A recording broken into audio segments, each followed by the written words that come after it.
मोक्षमार्गस्य नेतारम् भेतारम् कर्मभूभृता ज्ञातारम् विश्वतत्त्वानां वन्दे तद्गुणलब्धये वन्दे तद्गुणलब्धये। अनंत उपकारी, आस्था के आयाम, चरम तीर्थंकर श्रमण भगवान महावीर को वंदन।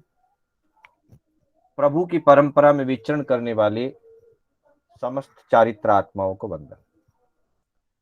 आत्मबंधुओं, सुशील माताओं एवं बहनों, श्री कर्नाटक जैन स्वाध्याय संघ बैंगलोर के तत्वावधान में आयोजित आगम गाथा विवेचन की विशेष कक्षा में मैं शांतिलाल बोहरा आप सभी का हार्दिक स्वागत एवं अभिनंदन करता हूं। बंधुओं, हमारी यह आज इस धर्म स्वरूप कक्षा की 5वीं कक्षा है। इससे पूर्व हमने 4 कक्षाओं में, पहली कक्षा में ज्ञाता धर्म कथांग सूत्र के माध्यम से धर्म आचरण का प्रायः क्या कारण है उसकी चर्चा की। फिर उसी कड़ी में शुद्धि और सरलता की बात आई कि सरल हृदय में शुद्धिता होती है और शुद्ध हृदय में धर्म ठहरता है। उत्तरार्जन सूत्र के माध्यम से ये चर्चा की। उसी कड़ी में अगली गाथा में हमने पुनः 10वें कालिक सूत्र के माध्यम से धर्म की उत्कृष्ट मंगलता और धर्म का स्वरूप अहिंसा, संयम और तप, इसके बारे में हमारी चर्चा हुई। और गत कल की कक्षा में हमारी चर्चा ऐसे धर्म से जो ध्रुव है, नित्य है, शाश्वत है, वह धर्म तीर्थंकर भगवंतों के द्वारा, जिनेश्वरों के द्वारा प्रज्ञप्त है। इस धर्म की आराधना से भूतकाल में अनंत आत्माएं सिद्ध बनी हैं। महाविद्य क्षेत्र की अपेक्षा से वर्तमान में भी जीव सिद्ध गति को प्राप्त हो रहे हैं और भविष्य में भी इसी धर्म की आराधना से जीव सिद्ध होते रहेंगे। इसकी चर्चा हमने कल की क्लास में की थी, जो उत्तरार्जन सूत्र के 16वें अध्याय की 17वीं गाथा से लिया था। आज हम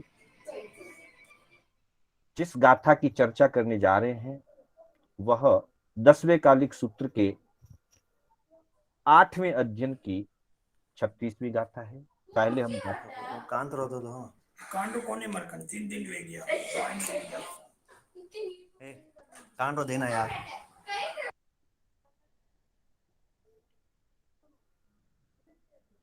जरा जाव न पीड़ेई, वाही जाव न वड्ढई, जाविंदिया न हायंती, ताव धम्मम समायरे। फिर एक बार सुनेंगे। जरा जाव न पीड़ेई, वाही जाव न वड्ढई, जाविंदिया न हायंती, ताव धम्मम समायरे। धर्म का जो आचरण है और धर्म आचरण में पराक्रम की जरूरत होती है, तो वह धर्म आचरण में पराक्रम कब करना चाहिए, इस संदर्भ में इस गाथा में बताया गया है। हम इसके अर्थ को पहले समझे, फिर इसकी चर्चा विवेचन के रूप में करेंगे। जरा जाव न पीड़े। जरा अर्थात बुढ़ापा, जाव अर्थात जब तक, न यानी नहीं, और पीड़े या न पीड़ित करता है, अर्थात बुढ़ापा जब तक पीड़ित नहीं करता है। जाव वाही न वड्ढई, वाही यानी व्याधि के लिए कह रहा है। हालांकि कुछ लोग हैं जिन्हें अब तक वैक्सीन नहीं लगी है, लेकिन उनका भी कहना है कि वैक्सीन को लेकर डर नहीं है, कोई टीका लगाने आया नहीं। कृपया सभी से निवेदन है अपने फोन म्यूट पे रखें। कोई भी व्यक्ति अपना फोन अनम्यूट ना करें। हमारी बहुत सीमित समय की कक्षा है, उसमें हमारा समय व्यर्थ नहीं जाना चाहिए। पुनः एक बार ध्यान देंगे। जरा जाव न पीड़े, जरा अर्थात बुढ़ापा, जाव यानी जब तक, न यानी नहीं, और पीड़े यानी पीड़ित करता है। वाही जाव न बढ़ई, वाही का अर्थ होता है व्याधि, जाव यानी जब तक, न बढ़ई जब तक न बढ़ जाए, व्याधियां जब तक न बढ़ जाए, और बुढ़ापा जब तक पीड़ित ना करे। जाव इंदिया न हायंती,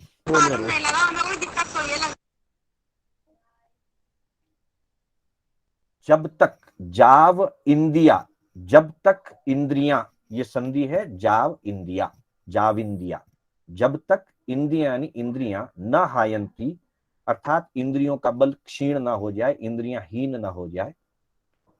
ताव धम्मम समायरे, तब तक, ताव यानी तब तक, धम्मम यानी धर्म को, समायरे सम्यक रूप से आचरण कर लेना चाहिए, सम्यक आचरण कर लेना चाहिए।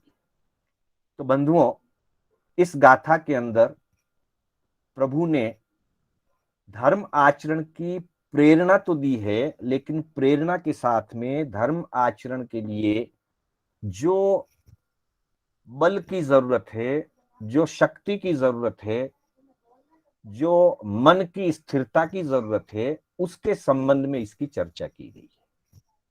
जैसा कि 8वां अध्ययन, जिसका नाम है आचार प्रणिधि, साधक के लिए आचार उसका एक खजाना है, निधि, निधि कहते हैं खजाने को। साधक के लिए आचरण करना, धर्माचरण करना, वो एक खजाने के समान है।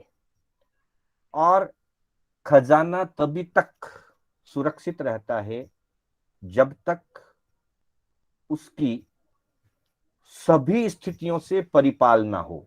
इसलिए आचार्यों ने आचार प्रणिधि का विशेष स्वरूप बताते हुए फरमाया है कि जहां मन, वचन और काया तीनों योगों से आचार की सम्यक परिपालना होती है, मन, वचन और काया, इन तीनों योगों से जहां धर्माचरण की सम्यक रूप से पालना होती है, उसे आचार प्रणिधि कहते हैं।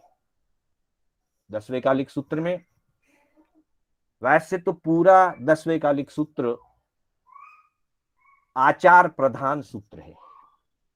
इसमें संपूर्ण रूप से साधवाचार का वर्णन है। साधु को अपने जीवन में धर्म आचरण किस प्रकार करना चाहिए, संयम की आराधना किस प्रकार करनी चाहिए, इसी अपेक्षा को लेकर के यह पूरा अध्ययन है। विशेष करके इसमें पहला अध्ययन जो गोचरी की शुद्धि के लिए है, गोचरी की विधि के लिए है। तीसरा अध्ययन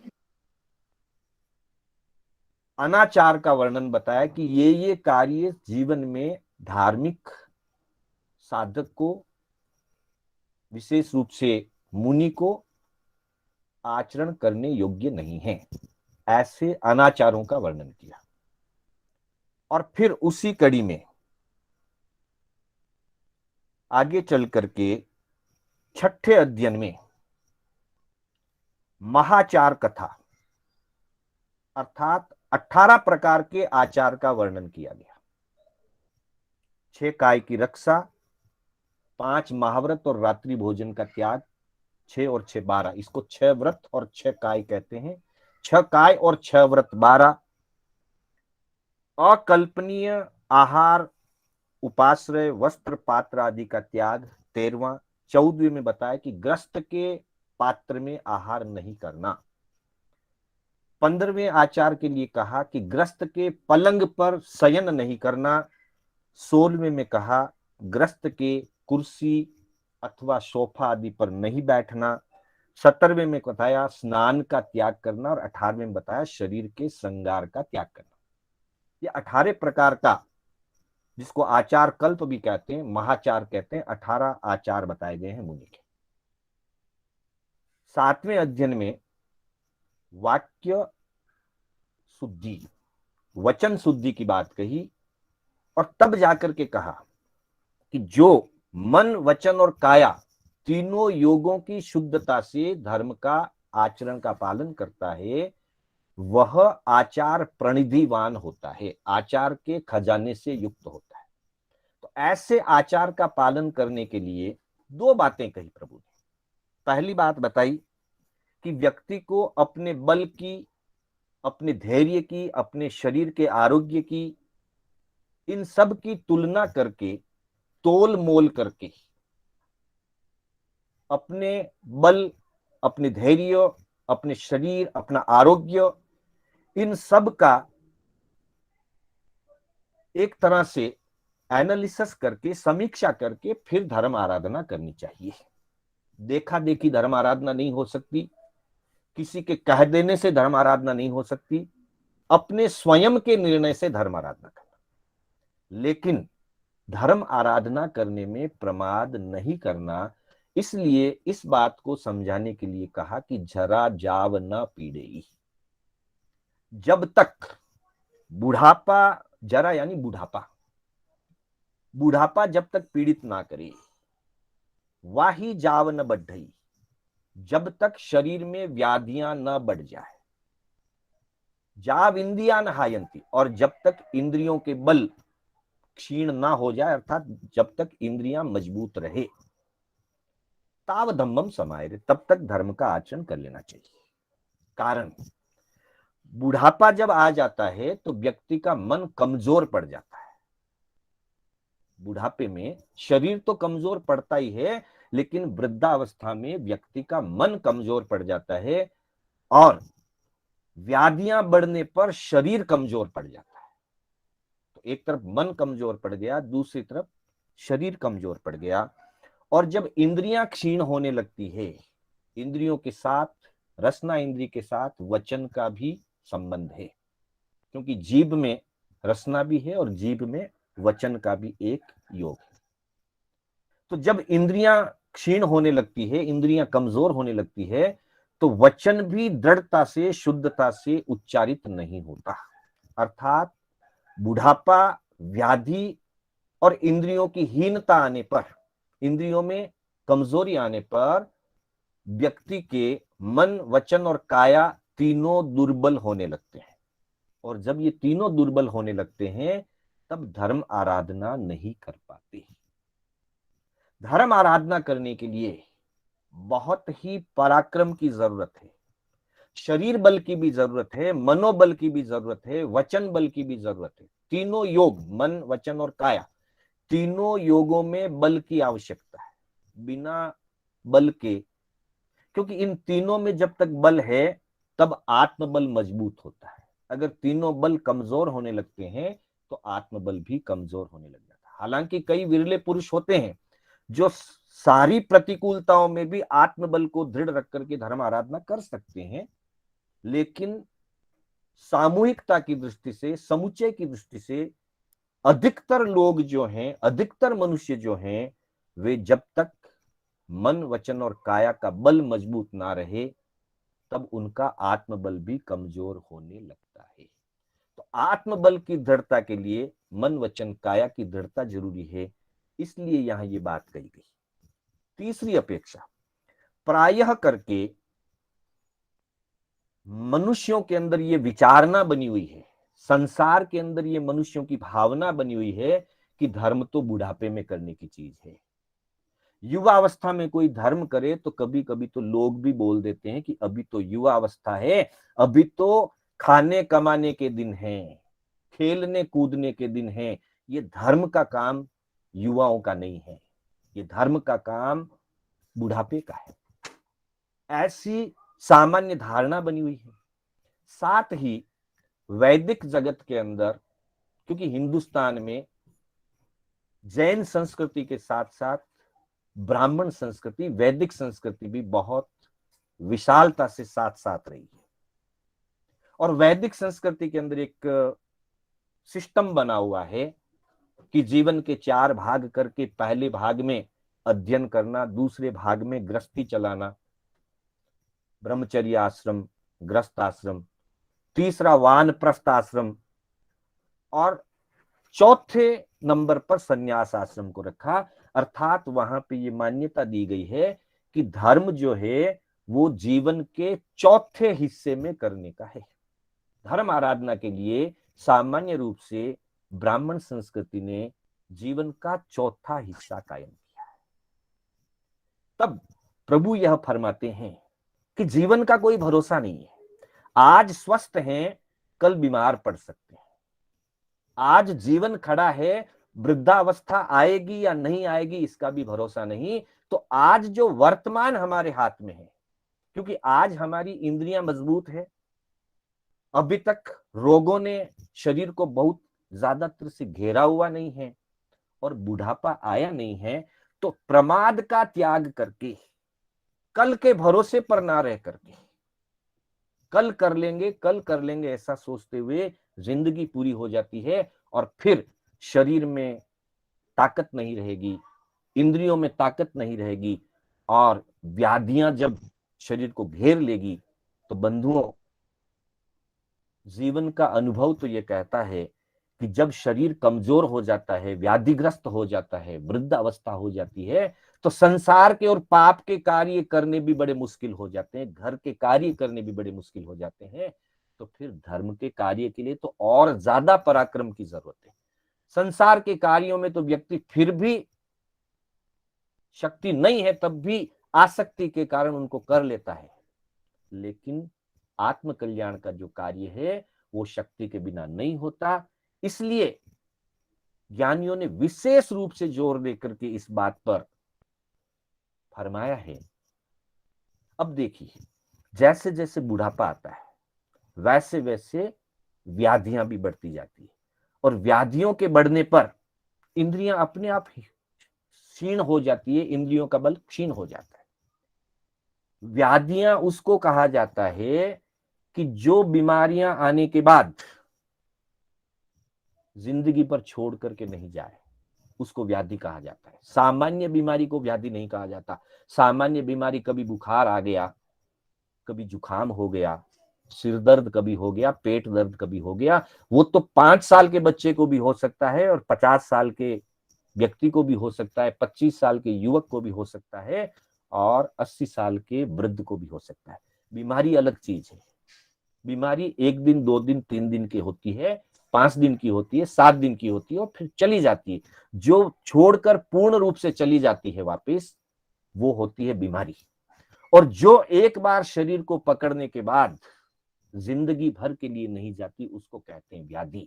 और ऐसी व्याधियों में आज की भाषा में अगर कहा जाए तो जैसे डायबिटिक है, अस्थमा है, बीपी है, कैंसर है, ये ऐसी व्याधियां हैं जो लगने के बाद जिंदगी भर छोड़ करके नहीं जाती, जिंदगी भर साथ में रहती है और धीरे धीरे शरीर को खोखला करती रहती है, मन को कमजोर करती रहती है, इंद्रियों को भी क्षीण करती रहती है। वैसी स्थिति में धर्म आराधना करने के लिए न शक्ति रहती है, न शुद्ध बुद्ध रहती है। जैसे जैसे व्याधियां बढ़ती है वैसे वैसे शरीर की शक्ति घटती चली जाती है, तब धर्म आराधना करना मुश्किल होता है। इसलिए ज्ञानियों ने कहा कि पहले अध्ययन में बताया कि संयम पालन कैसे किया जाता है, कैसे गोचरी आदि लाई जाती है, वो पहले अध्ययन में बताया। 52 प्रकार के अनाचार का टाल करके शुद्ध संयम धर्म आराधना कैसी होती है वो तीसरे अध्ययन में बताया।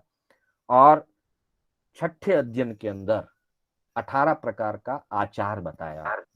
इन सब को सम्मिलित करके जो आचार प्रणिधि बनती है, मन से पूर्ण एकाग्र चित्त होकर के संयम का पालन करना, वचन से सम्यक शुद्ध और सत्य वाणी का उच्चारण करना और काया से निर्दोष आचार का पालन करना, इन तीनों के समन्वय होने पर वो आचार प्रणिधि बनती है, आचार का खजाना बनता है और उस आचार प्रणिधि से जीव को अनंत कर्मों की निर्जरा होकर के वो धीरे धीरे मुक्ति की ओर आगे बढ़ता है और एक दिन अपनी आत्मा का पूर्ण रूपेण शुद्ध स्वरूप को प्राप्त करके इस जगत से मोक्ष को प्राप्त कर लेता है, अनंत सुखों को प्राप्त कर लेता है।